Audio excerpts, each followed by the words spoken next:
Mas Então a vamos gente lá. vai ter que... Vamos lá. Vamos lá, começar devagarzinho.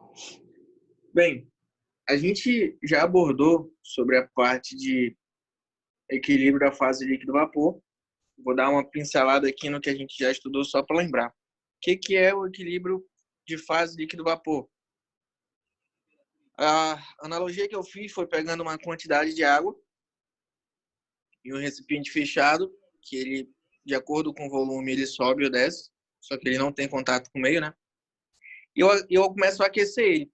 Nessa fase que eu tenho a água a uma temperatura mais baixa que 100 graus, 30, 40 graus, a gente chama essa fase de líquido subresfriado, ou seja, é uma fase líquida que ele está muito abaixo da temperatura de ebulição. Isso vale para qualquer substância, tá? A exemplo, nossos líquidos refrigerantes. Temperatura de saturação é a temperatura em que ocorre a mudança de estado. No caso do líquido para o vapor. Ele, no caso, na água especificamente, né, seria 100 graus. Não tem nada de vapor, mas é o exato ponto em que a temperatura da água está a 100 graus e não tem vapor. Aí a gente diz que o X, que é o título, que a gente chama X de título, ele é zero, ou seja, ele não toda a minha substância ela está na fase líquida. Quando eu vou aquecendo mais, a água começa a Desculpa, Oi. desculpa, professor. Deixa eu entender. Essa daí, quando ele está na temperatura de saturação, no caso que ele está nessa troca de estado líquido para vapor, no caso, o X seria, vai ser zero, então, no caso, é? Vai ser zero. A gente chama de X é o título, é o percentual. X é um percentual. Tá aqui na frente a gente vê, ó. É um valor que vai de 0 a 1, referente à quantidade de vapor ou líquido que tem. Beleza. Entendeu? Aí eu vou aquecendo mais. A minha água ela continua a 100 graus Celsius. Só que ela vai começando a vaporizar. Ela entra aqui em um processo latente, né? Que seria latente. Um processo de calor latente que eu não tenho mudança de temperatura, mas ela começa a ter uma mudança de estado. Ela está sendo de líquido para vapor. Aí o X, que é o título, ele vai estar entre 0 e 1. À medida que a água for vaporizando, ou qualquer outra substância, ela for vaporizando, a gente vai mudando o percentual. Até que a gente chega no ponto que é vapor saturado. O que é o vapor saturado? O meu título é 1, ou seja, 100%. 1 quer dizer o quê? Que é 100%, né? Vapor, né? 100% é vapor. E ele está a 100 graus Celsius, no caso da água, né? Ele está na linha que, se eu adicionar mais 1 joule de calor, ele já aumenta a temperatura, certo? Aí eu chego na fase de vapor, continuo adicionando calor. Eu chego na fase de vapor superaquecido. É quando a temperatura do vapor ela já excede a temperatura de ebulição. Ela já excede os 100 graus. A partir de 100,001, né? 101, 102, 110, 150 graus, eu já vou ter vapor superaquecido. E quando a temperatura excede muito a temperatura de saturação, que no caso é 100 graus, a gente chama de vapor superaquecido, né? Que é gás. Diz que a substância só tem gás. Isso aqui só foi um lembrete do que a gente estudou lá em equilíbrio fase líquido-vapor. Para quê? Eu vou fazendo aquela metodologia de anotando aqui para vocês. Beleza. Aula passada, a gente estudou até esse camarada aqui, ó. Que a gente chama ele de energia interna. A gente fez alguns exercícios calculando ele e algumas fórmulas que a gente descobre qual é o valor dele. Não foi? Para quê? Deixa eu tirar meu relógio.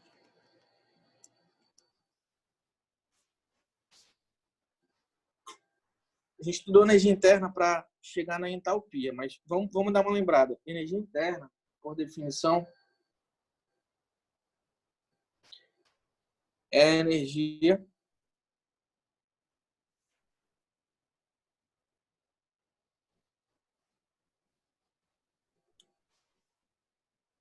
possuída pela matéria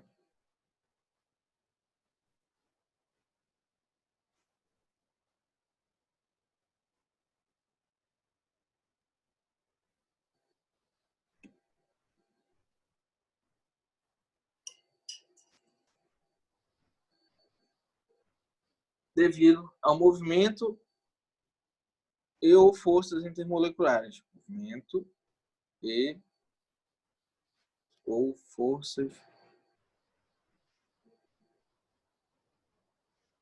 intermoleculares.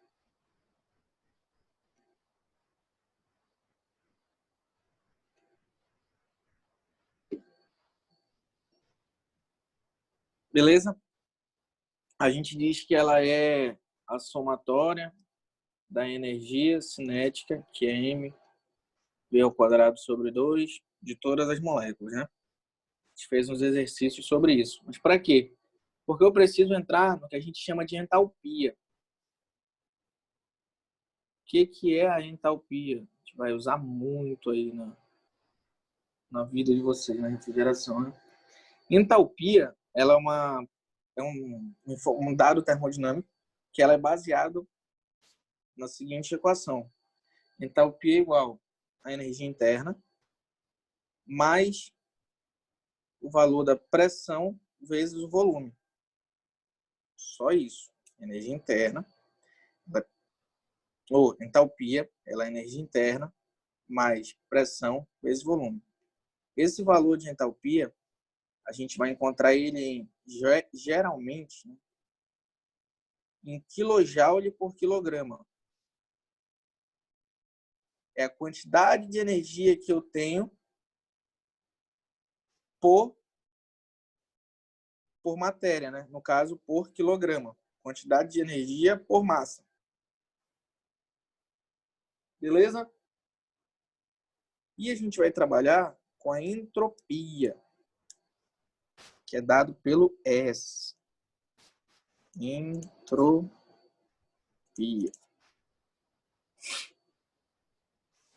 O que é entropia? Por definição, ela é propriedade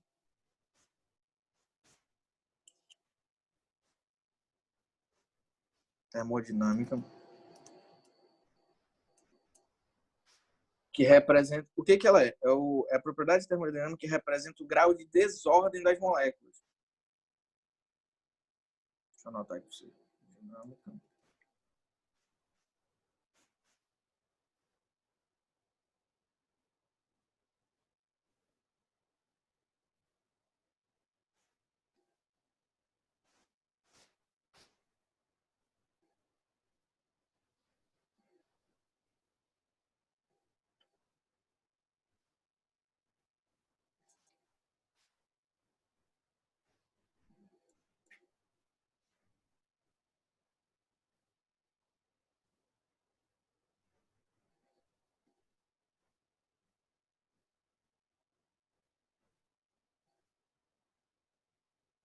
O que ela é?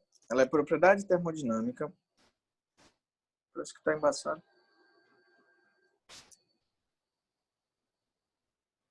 Que representa medidas de degradação das moléculas. O que é isso? Durante alguns processos termodinâmicos, a gente sabe que, pela segunda lei da termodinâmica, nenhum processo termodinâmico é perfeito. Ou seja, a gente não consegue realizar um ciclo termodinâmico sem ter perdas.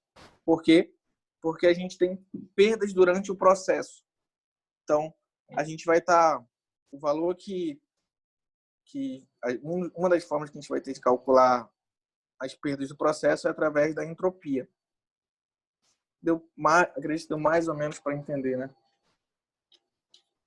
O que é a entropia. Eu trouxe para vocês, para a gente saber, né? Não vou fazer uma questão disso.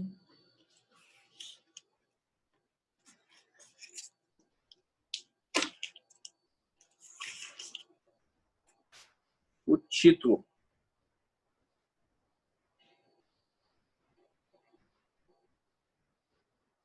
O que é o título?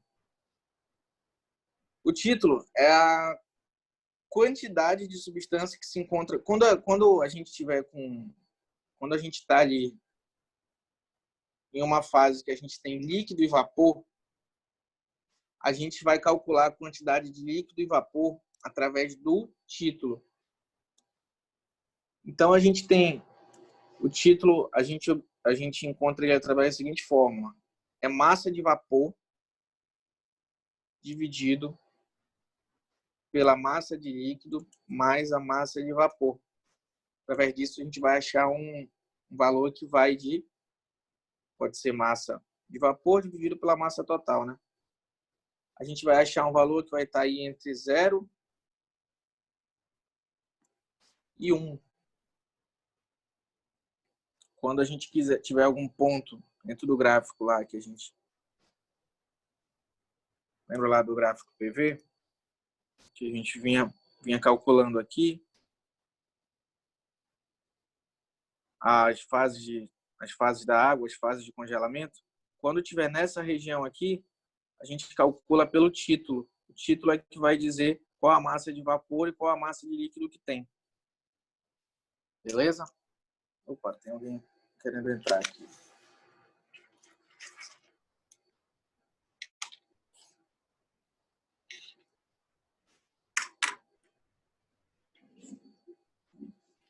Tanto não.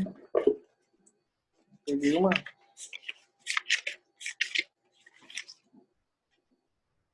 Aqui. A gente tá entendendo aqui o que é entalpia, entropia e título, porque era o que faltava para a gente poder começar a estudar esse cara aqui, ó. Beleza? Esse aqui é o diagrama de Euler. A gente chama ele de diagrama pH. No caso, esse aqui é do fluido refrigerante R134A. Aqui tem uma série de informações. O principal desse diagrama, ele é pressão por entalpia. Lembrando lá, ó, entalpia é quilojoule por quilograma. E a pressão, nesse gráfico aqui, é dada em megapascal. Mas vocês podem encontrar gráficos que são dados em bar, dados em KGF, enfim, de outras formas. Vocês vão ter que imprimir uns desses para vocês, tá? Mas vamos lá. Esse papel para cá.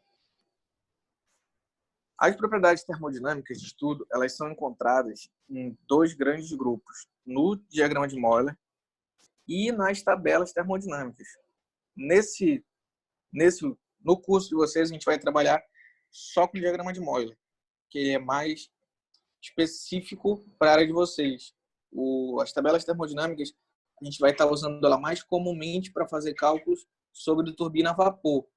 Também vocês podem, em algumas situações, usar, mas botei como foco aqui o diagrama pH. Se a gente entender ele, a gente passa para as tabelas termodinâmicas tranquilo. Quando vocês olharem as tabelas termodinâmicas, vocês já vão ver os valores lá. Entalpia, entropia, título. Ela, em vez de ser um gráfico, é tabelado.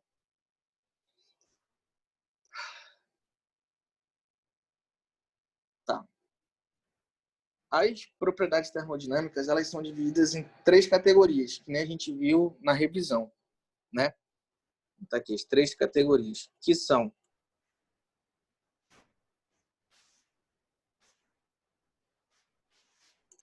as 3 categorias, que são líquido comprimido,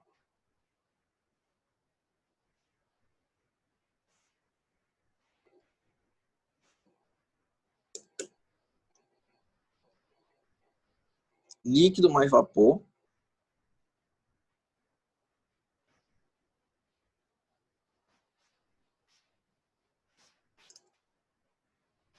e vapor superaquecido. Te dê uma olhadinha lá na revisão ainda agora, isso. Né? Vamos ver como é que fica no gráfico aqui. Superaquecido. Gente, se vocês não estiverem entendendo alguma coisa, quiser que fale mais, aborde alguma coisa específica, é só falar, tá? Beleza? Beleza.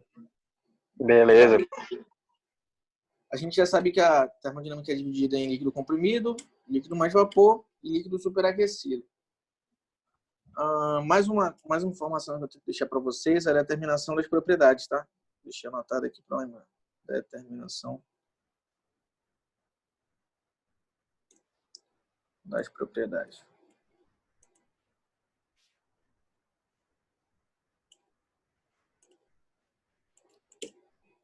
A gente tem que energia interna. Quando a gente estiver nessa região aqui, trabalhando dentro dessa região, é uma região que tem líquido mais vapor. Vou já abordar um pouquinho. Então, quando tiver líquido mais vapor, a região líquida tem um valor de entalpia e a região vapor tem outra quantidade de entalpia. Então, a gente, pelo título, ou seja, pela quantidade de massa líquida e massa vapor, a gente vai saber qual é a entalpia total naquele ponto. Então, esse é o motivo da gente precisar do título. E pelo título, a gente descobre também os valores de energia interna, que energia interna é igual a energia interna da parte líquida mais título, abre parênteses, quantidade de energia interna da parte de vapor, menos o valor da energia interna da parte líquida. Esses valores aqui vocês encontram na tabela. Energia interna líquida e energia interna vapor. Assim como vocês encontram a entalpia.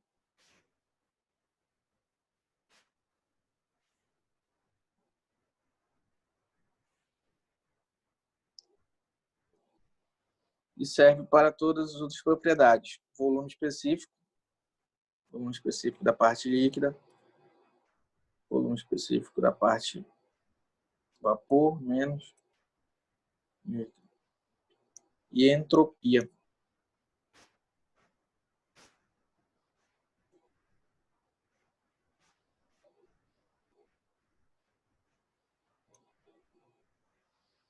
Beleza?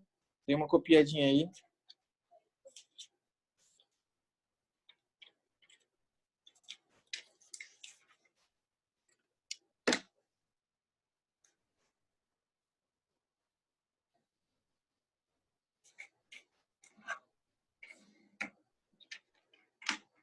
Professor, Oi.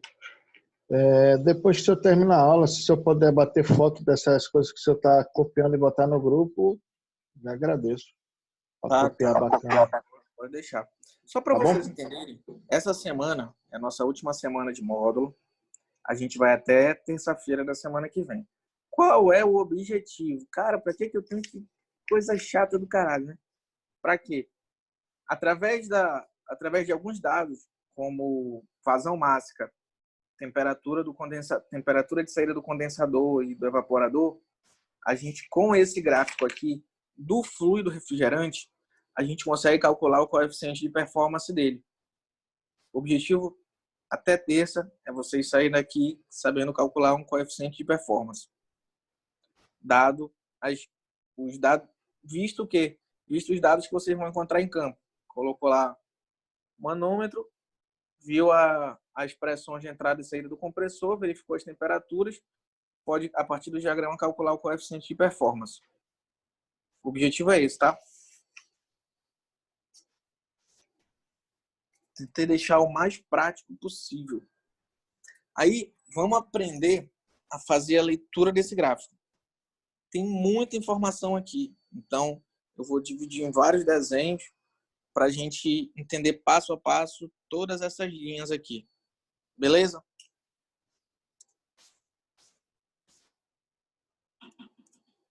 Oi, pode entrar.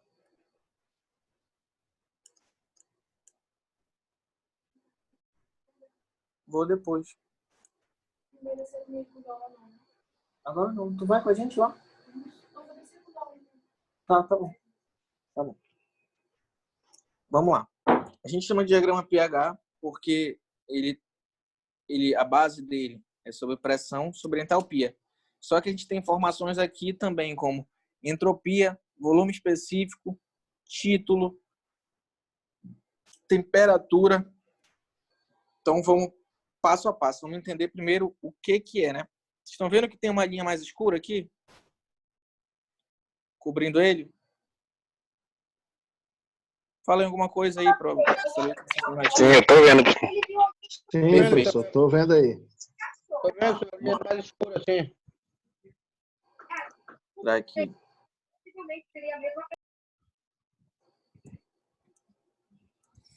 Vamos lá. Aquela parte de calorimetria, a gente viu o seguinte, que quanto mais eu elevo a pressão, eu vou tendo a vaporizar a substância. A gente usou em muitos exemplos a água, mas a gente viu também exemplos que tinha sardinha para congelamento e outras variantes, né? O que acontece? Quando a gente vai entalpia, gente, é energia por massa, né? Então, quando eu vou aumentando a entalpia, eu estou adicionando energia. Então, pegando o exemplo a água, ela vai tender a elevar a pressão quando eu elevo a entalpia, quando eu elevo a quantidade de energia. Chega a dado momento na água, a exemplo, que aqui é a temperatura de 100 graus, né? No caso da água. Eu tenho a temperatura de 100 graus. Ela acontece o quê? Ela para de aumentar a temperatura, se mantém a 100 graus, e eu vou tendo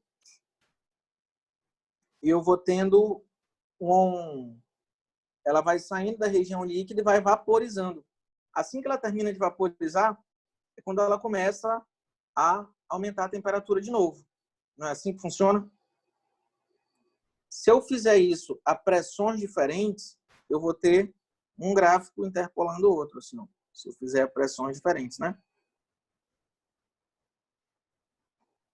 Se eu fizer várias etapas e ligar os pontos, ele vai ficar mais ou menos assim. Que é o que vocês estão vendo aqui, ó, nessa região mais escura. E aqui em cima fica aquilo que a gente conversou, que era o ponto triplo. É o ponto em que eu tenho sólido, líquido e vapor. Ficaria lá. Então, assim, o que acontece? Acima dele, eu posso vaporizar a água direto. A parte do sólido para o líquido, né? Do sólido para o vapor. Deixa eu apagar aqui. Mas tá dando para entender? O que vocês estão vendo nesse gráfico? Deu para entender o que é esse gráfico aqui? Essa parte mais escura? Senhores. Oi, professor. Desculpa, professor. Tá um pouco distraído aqui, tá resolvendo um negócio aqui rapidinho. Então, o que a gente tem? Aqui no ponto triplo, o que esse ponto me... O que esse ponto me fala?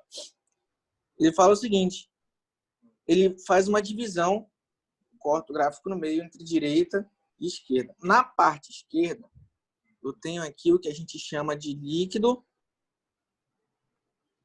saturado.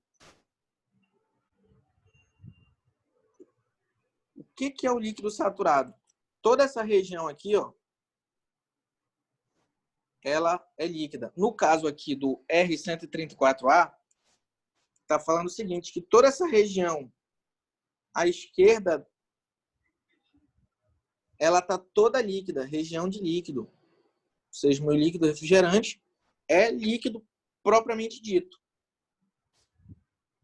Essa linha aqui é a linha de saturação, ou seja, dada a pressão, quanto maior a pressão, mais energia eu vou precisar para levar o meu líquido ao ponto de saturação. Qual é o ponto de saturação? É onde a temperatura dele, eu estou na região líquida, mas se eu botar mais um joule de calor, ele vai começar a vaporizar. É esse exato ponto em que eu tenho a temperatura, no caso da água, eu teria a temperatura de 100 graus, mas eu não teria nada de vapor. A água está a 100 graus, mas ela não vaporizou. É esse exato ponto aqui, ó. Esse ponto a gente chama de líquido saturado. Certo? Vocês estão comigo? Eu tô vendo aí, professor. Beleza. Essa região aqui é de líquido saturado. E do outro lado, eu tenho a região de vapor.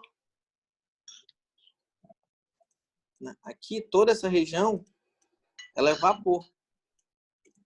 E logo, a gente chama essa linha aqui de vapor saturado.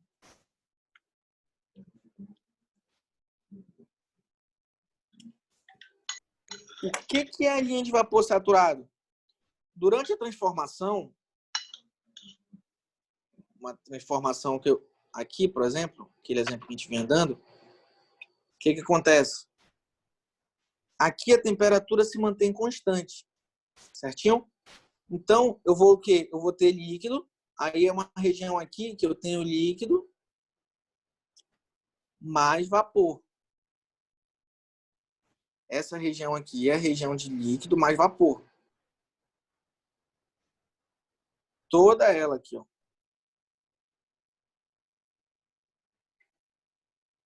Certinho?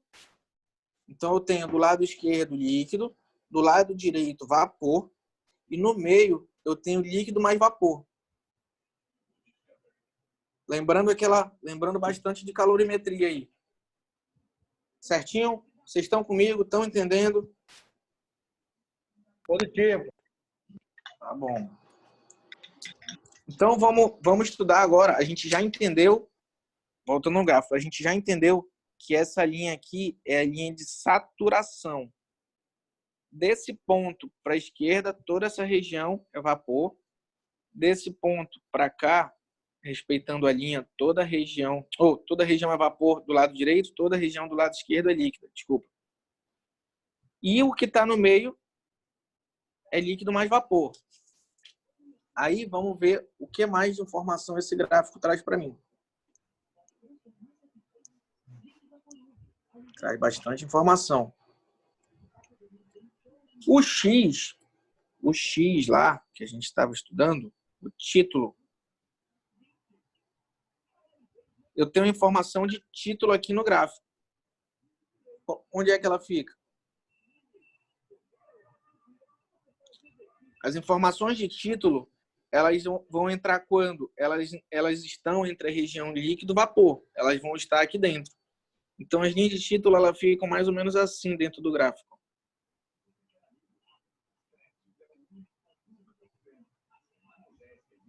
Aí aqui vem o percentual. 20%, 50%, 90%. É a quantidade de...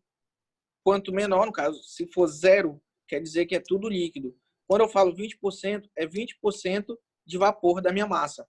Quando eu falo 50%, é 50% de vapor da minha massa. Se for 1 litro de água, quando chegar em 50%, quer dizer que eu tenho 500 gramas de água e 500 gramas de água já se tornaram vapor.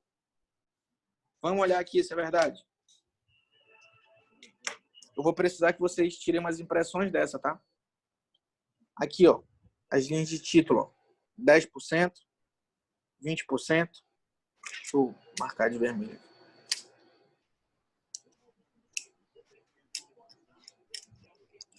%, 20%, 30%. Oi. Mas isso aí você vai mandar no grupo pra gente imprimir, né? Vou mandar no grupo. Beleza. 40%, 50% e assim vai, ó. Tá aqui as linhas de título, ó. Certinho? O que mais tem no gráfico? Aqui no gráfico ele tem as linhas de temperatura.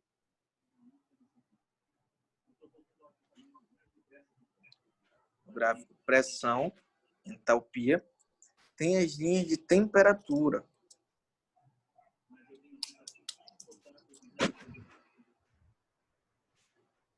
Mais ou menos assim, né? Como as linhas de temperatura se encontram? As linhas de temperatura, elas se encontram assim, ó. Como a gente sabe que na região líquido-vapor a temperatura é constante, então, na região líquido-vapor, ela é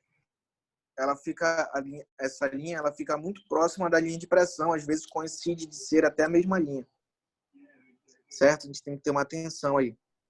Mas a gente tem lá as linhas de temperatura, que elas ficam nessa disposição. Quando você precisar saber a temperatura, ou você for consultar baseado na temperatura, né? Elas têm esse comportamento. Até que eu tinha feito um desenhozinho melhor. As linhas de temperatura constante. Vamos ver lá no gráfico. A gente encontra aqui, ó. Cadê? Tá aqui, ó. Temperatura igual a menos 20 graus. Dada a pressão, como vai variar a temperatura, ela vai variar pela pressão também, temperatura constante.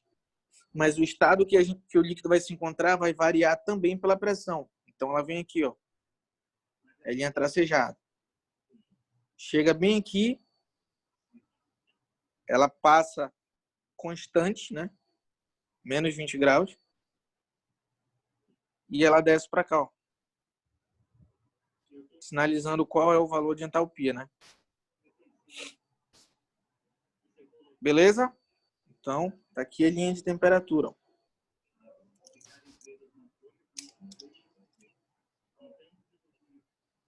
E assim vai. Temperatura, menos 20, menos 10, 0 graus, 10, 20, 30, 40, 50, 60, 70. E assim vai aumentando. Cada uma seguindo a sua coordenada, beleza? Beleza? Beleza. E professor, Diga lá. mas esse gráfico aí é só para esse gás 104, né? Só para esse gás aqui. Ah, tá. R134. Ah, tá. Aí vocês vão ter diagrama pH para o gás 717, para o gás R22. E para todos os gases tem a sua tabela própria de comportamento. Ah, beleza. Beleza. Tá bom? Os exercícios que eu vou fazer vão ser baseados nisso. Até segunda hora.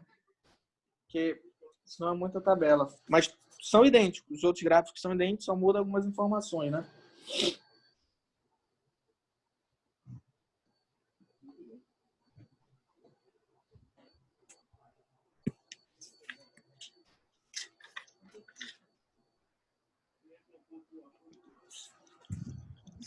Tá. O que mais que a gente precisa saber?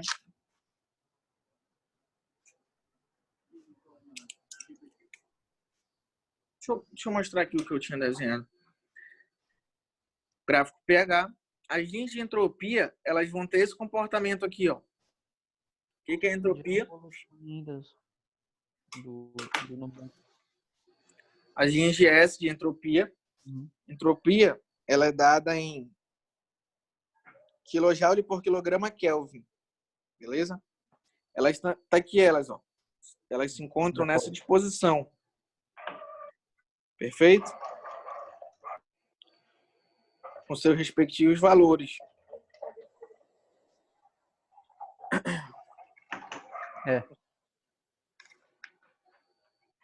Beleza? Aí eu fiz o seguinte. Copia e manda para mim. Eu fiz o seguinte. Aí, pra gente começar a entrar no ciclo de refrigeração. Vocês estão me ouvindo? Sim, Vocês estão me ouvindo? Beleza. Pra gente entrar na parte de ciclo de refrigeração, eu trouxe um videozinho bem simples. Cadê? Em cima aqui dele.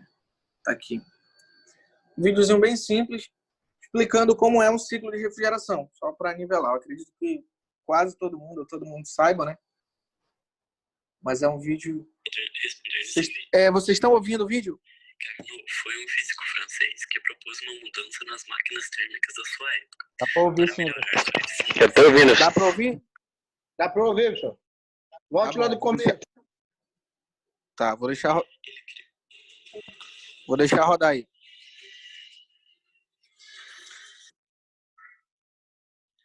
As geladeiras foram criadas com o intuito de conservar os alimentos a uma temperatura baixa, pois nessas condições a velocidade de reação da degradação desses alimentos é menor do que se eles estivessem em uma temperatura ambiente. Fazer com que o corpo adquira calor é bem simples, pois o processo ocorre espontaneamente. Contudo, retirar o calor de um sistema já não é tão simples assim, pois a energia térmica flui do corpo mais quente para o mais frio, e não ao contrário. Então, como é que acontece o esfriamento dos alimentos armazenados no refrigerador? É essa pergunta que vamos responder nesse vídeo. Carnot foi um físico francês que propôs uma mudança nas máquinas térmicas da sua época, para melhorar sua eficiência. Ele criou o que hoje chamamos de ciclo de Carnot, que consiste basicamente em transformar energia térmica em mecânica, reduzindo a dissipação dessa energia na forma de calor para o meio. Mas como que isso pode ajudar-nos a entender o funcionamento de um refrigerador? A resposta para essa pergunta é bem simples. A inversão do ciclo de Carnot é o que chamamos de refrigerador, ou seja, utilizar a energia mecânica, isto é, o trabalho, para reduzir a temperatura do nosso sistema, a geladeira.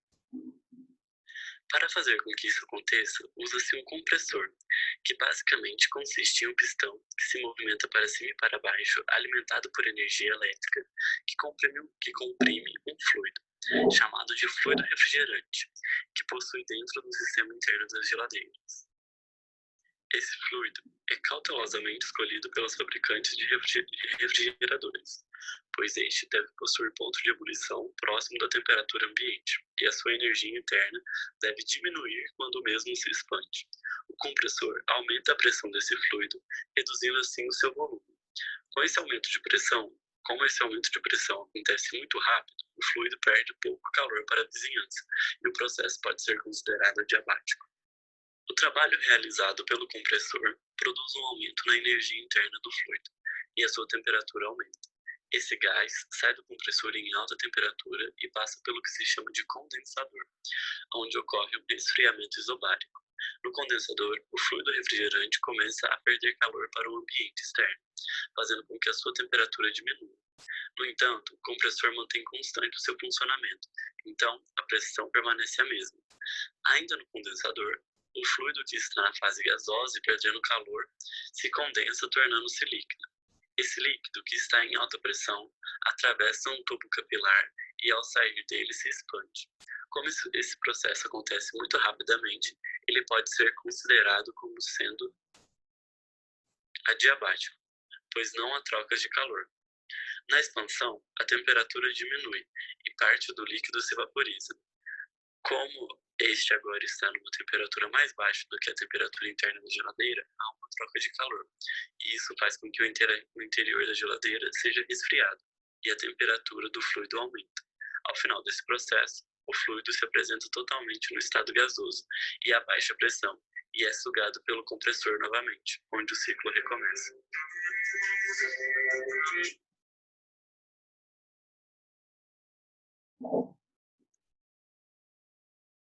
Deu para entender?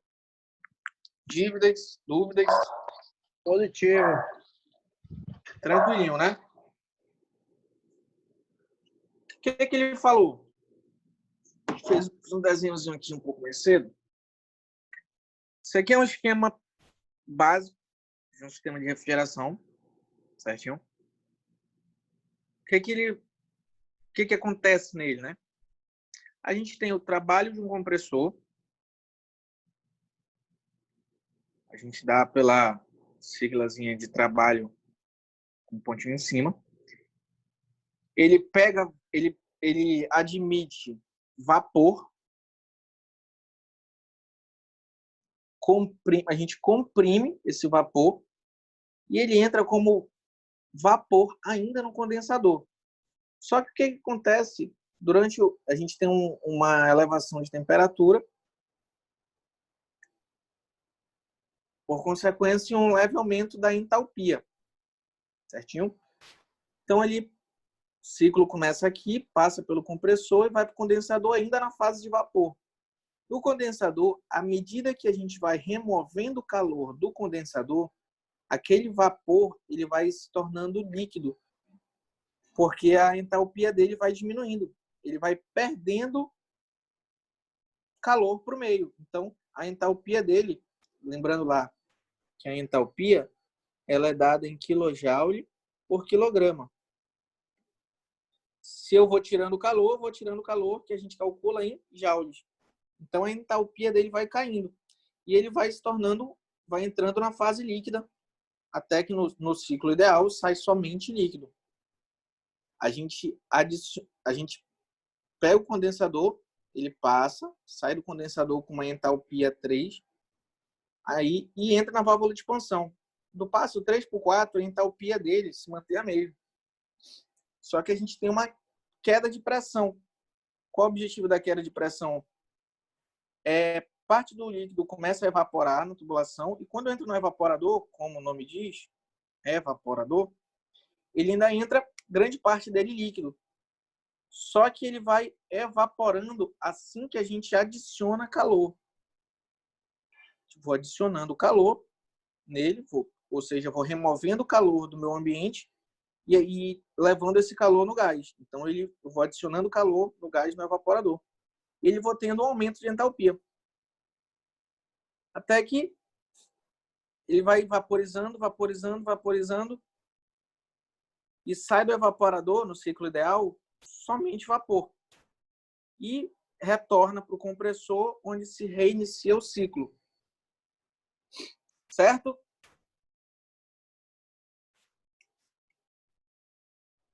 Como fica esse comportamento no nosso diagrama de Euler?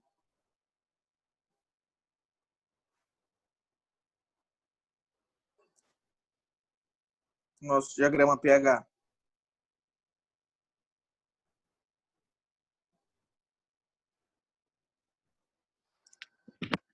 Fica assim. O ciclo ideal, né? A gente, no estágio 1, na saída do evaporador, a gente tem vapor saturado. Ou seja, o campo de vapor saturado está aqui na minha direita. Então, ele vai estar em algum ponto por aqui, né? Na linha de saturação, certinho? E eu vou adicionar, eu vou jogar ele no compressor, eu vou elevar a temperatura dele e eu vou elevar a pressão, certo? Então, o que acontece? Eu vou subir a pressão e subir levemente a entalpia, porque a temperatura uma temperatura vai aumentar um pouco, eu tenho um pequeno aumento de entalpia e nesse estágio vai sair só vapor, certinho? Eu pego esse gás e jogo ele no condensador. O que o condensador faz? Como a gente sabe que entra só vapor no condensador e ele vai se transformando em líquido à medida que vai sendo retirado calor, eu saio da fase de vapor, eu vou tendo uma diminuição da entalpia, ou seja, ele vai percorrer esse caminho aqui, ó, até a fase de líquido saturado. Exatamente na fase de líquido saturado. É o meu condensador. Quando eu passo, só fazendo comparação aqui, ó. Então aqui eu tenho meu compressor.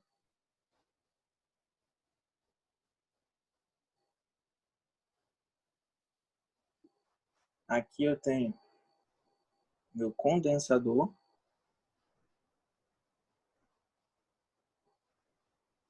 Certinho?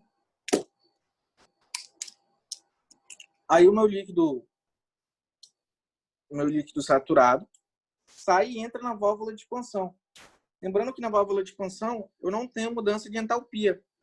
Eu não ganho nem perco energia. Então minha entalpia é constante.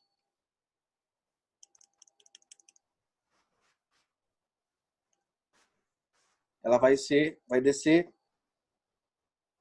uma linha reta com relação à entalpia, né? Uma linha paralela Por quê? Porque na minha válvula de expansão, o objetivo é ter uma queda de pressão. Então, eu vou ter uma queda de pressão com a minha entalpia constante. Vai ficar nesse formato. Certinho? Aí meu gás saiu, ele tá aqui, ó. Saiu da minha válvula de expansão, teve uma queda de pressão e entrou no evaporador.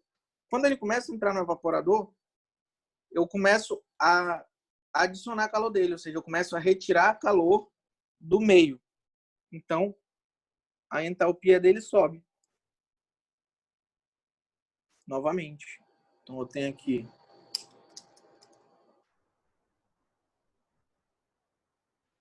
aqui minha válvula de expansão. Gente, tá dando para entender, cara? Senão vocês falam alguma coisa que tenta outro método, não sei. Vocês precisam falar, pô. Tá dando para entender? Tá sim, professor. Tá. Então, beleza. No diagrama de Moller, o ciclo ideal vai se comportar assim, onde aqui no meio a gente tem o fluxo de massa, né? Ou seja, é a quantidade de líquido refrigerante. Fluxo de massa, a gente calcula ele em quilogramas por segundo.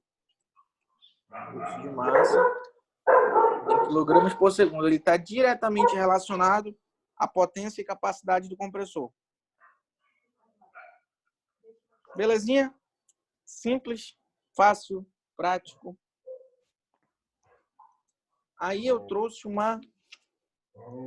como a gente calcula o COP, como calcula a capacidade frigorífica.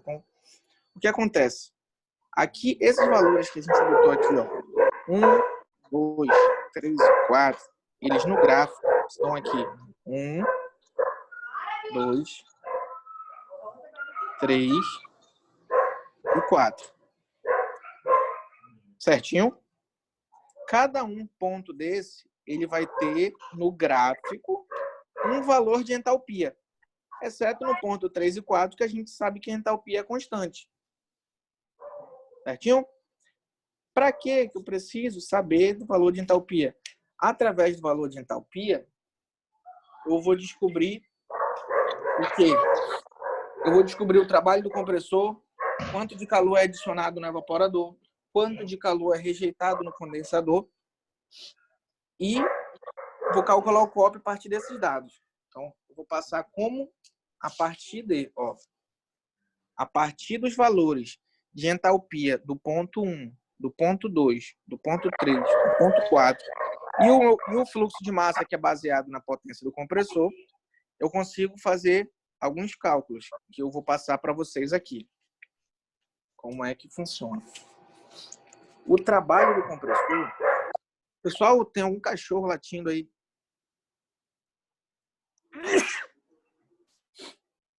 O trabalho do compressor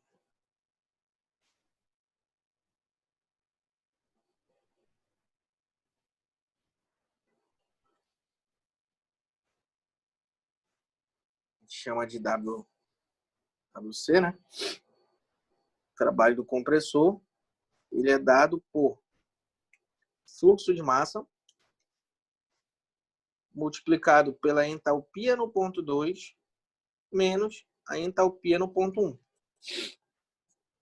Que eu vou ter a potência em quilojoules por segundo. Beleza? Ou, como a gente já sabe, quilowatts, né? Lembrando que no ciclo ideal, deixar um adendo aqui, a gente tem que o trabalho do compressor, a entropia é constante. Ou seja, eu entendo no ciclo ideal que o processo de compressão é rápido o suficiente a ponto de eu não ter perda de calor, não ter degradação de energia durante o processo.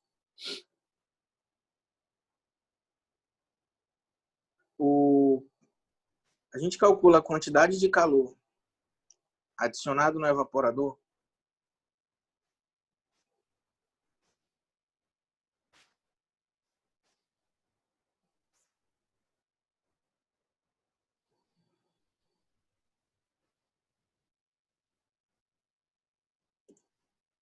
como eu chamo de Q que entra, né? Que é a quantidade de calor que entra. Fluxo de massa vezes entalpia no ponto 1 menos entalpia no ponto 4. Calor adicionado no evaporador, em palavras mais simples, né? Ele é a nossa capacidade frigorífica. Ah, quantos BTUs tem? É a partir daqui. Preciso saber a quantidade de calor que entra. Fluxo de massa, entalpia no ponto 1 menos entalpia no ponto 4. Eu tenho a capacidade frigorífica da minha máquina térmica. Beleza? Opa, o Ricardo chegou aqui nas paradas.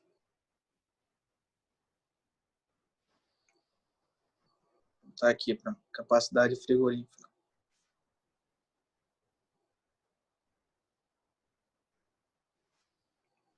Beleza?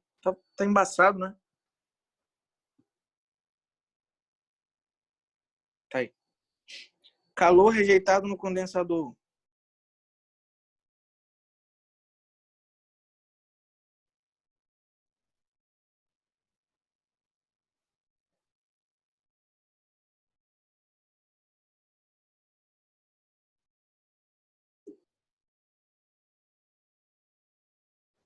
É a quantidade de calor que sai, né?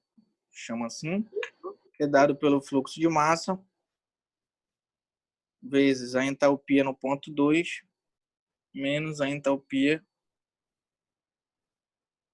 no ponto 3. Tá certo? Tá certo.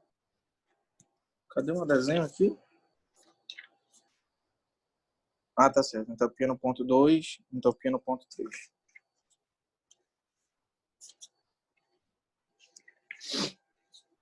Isso ocorre a pressão constante. E aqui ocorre também a pressão constante, tá? Ou seja, isobárico.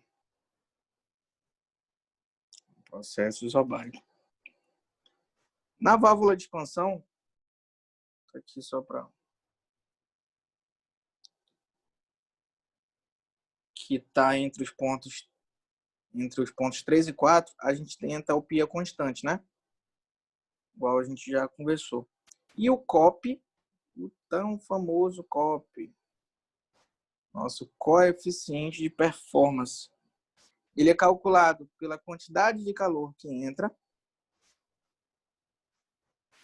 dividido pelo trabalho do compressor. A gente chama esse trabalho do compressor aqui, nesses cálculos, de trabalho teórico. Por que trabalho teórico? Porque é na teoria. Na prática, a gente tem que usar alguns coeficientes de segurança. Se eu vou calcular aqui que eu preciso de um compressor de 1 CV, e eu colocar um compressor de 1 CV, grande chance dele queimar. Então, existe uma margem de segurança, né? Do que a gente está calculando são os valores, principalmente do compressor, valor teórico, né? Então, a gente já sabe calcular o trabalho, calcular o calor adicionado no evaporador, calcular o calor rejeitado no condensador e sabe calcular o coeficiente de performance. Beleza?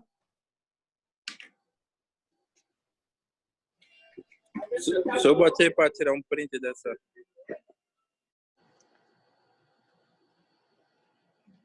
Tirei um print. Ok. Beleza? Aí, vamos lá. Separei na verdade, duas questões aqui. Uma eu vou fazer com vocês e a outra vocês vão ter que se virar. Eu posso mostrar aqui como é que eu fiz, mas eu acho que o ideal era a gente, cada um imprimir um diagrama desse e a gente resolver junto amanhã, talvez. Mas deixa eu mostrar para vocês aqui. Ok, a questão é essa aqui, ó. Um ciclo de refrigeração por compressão de vapor ideal opera em regime permanente, usando R134A como fluido de trabalho. o vapor saturado entra no compressor a menos 10 graus Celsius e o líquido saturado deixa o condensador a 28 graus Celsius. A vazão máxima é de 5 kg por minuto. Determine a potência do compressor em quilowatts, a capacidade frigorífica em TR e o coeficiente de desempenho. Bem, já falei tudo para vocês podem resolver já. Dá para fazer? Ninguém fala nada, meu irmão. Vocês estão aí ainda, senhores? Cri. Estamos aqui na área, professor. Cri. Ó, como a gente faz para resolver uma questão dessa? A gente tem o nosso diagrama, todos os valores de entalpia que a gente precisa. A gente precisa dos valores de entalpia para calcular, certinho? Então, Estou só observando, professor. Então, eu preciso, para encontrar quais informações essa questão me dá. Ela fala que é o gás R134A, beleza. Ela fala que o vapor saturado,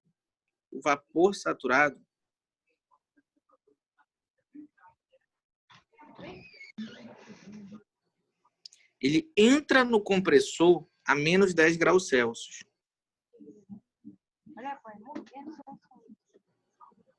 Olha lá o que ele me falou.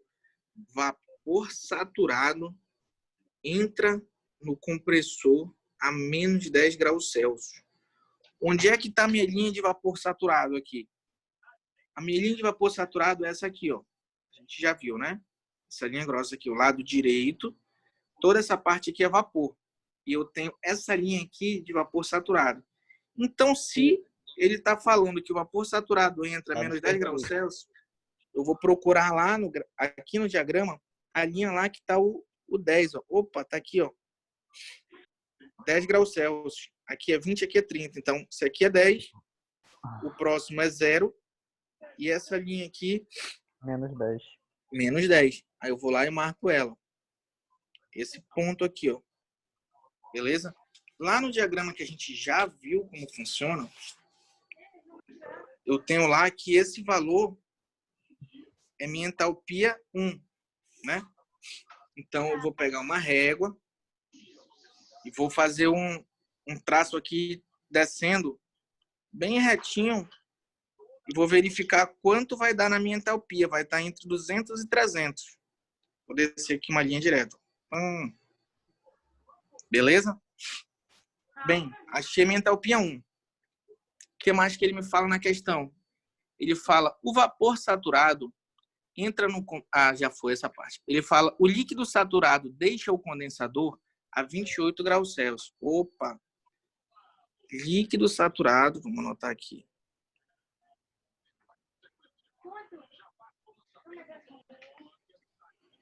Ele deixa o condensador a 28 graus Celsius. Vamos lembrar lá. O condensador está aqui, ó. Ele deixa o condensador na zona de líquido saturado. Tá certo? Ele está dizendo que esse ponto aqui é 28 graus Celsius. Então, a gente volta lá na linha e procura lá 28 graus Celsius. Aqui, ó. Temperatura, menos 20, menos 10, 0, 10, 20, 30. Então, vai estar entre 20 e 30. A gente vai pegar uma régua, vai ver a distância de um ponto para o outro e vai calcular mais ou menos onde é que é. Vocês vão calcular lá e vão pegar esse ponto. Beleza? Tá todo mundo comigo? Ok. Vai pegar lá esse ponto aqui, ó. Vocês vão calcular bonitinho. Beleza. Então, olha só. Eu tenho esse ponto e eu tenho esse ponto. O que que eu sei? Eu sei que a válvula aqui fica... Depois que ele sair do condensador, entra a válvula de expansão. Então, aqui eu vou ter uma reta. Certinho? O valor de entalpia nesse ponto vai ser uma reta aqui, ó. Ele vai parar aqui e eu vou verificar qual é o valor de entalpia. E a gente sabe que as transformações do condensador, aqui, ó, as transformações no condensador e no evaporador, elas acontecem a pressão constante. Elas acontecem a pressão constante. O que isso quer dizer? Quer dizer que vai ser uma linha de 90 graus com relação à linha de pressão. Ou seja, se a linha do condensador, se o ponto está aqui, se eu pegar 90 graus, se eu fizer uma linha aqui retinha, ó, eu vou ter toda a linha do condensador. Jairo, desliga teu áudio, Jairo. Cuidado com o áudio aí, pessoal. Aí eu vou ter toda a linha do condensador. Eu vou pegar aqui, só ilustrar. Vou riscar essa folha aqui, que amanhã eu imprimo outra. Né? Eu vou ter aqui, ó, toda a linha do condensador. Certinho? Que vai, eu não sei aonde termina. Não tem problema. E eu tenho essa linha aqui, esse ponto aqui, que é o ponto referência que vai me dar referência para eu fazer a linha do evaporador. A gente sabe que é uma linha reta. É uma linha a pressão constante, né? Como ele ficou certinho com relação a essa linha, eu utilizo ela. Ficou certinho a linha de temperatura. Então, eu tenho a minha linha do condensador e eu tenho a minha linha do evaporador. Aqui, ó. Certinho? Desci 90 graus de um ponto para o outro. Eu tenho a linha da minha válvula de expansão. Então, só fica faltando...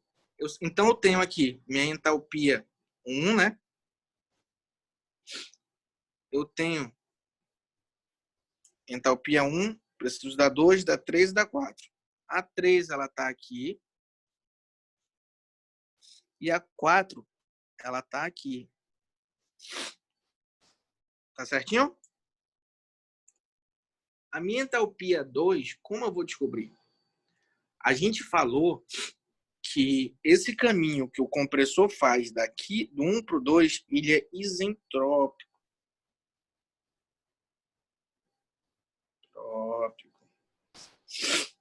Ou seja, a entropia dele é constante.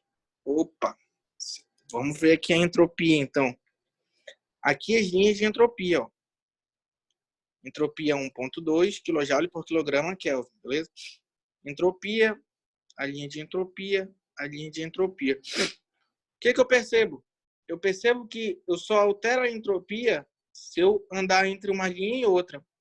Se eu for numa linha acompanhando ela aqui, ó, a minha entropia é constante.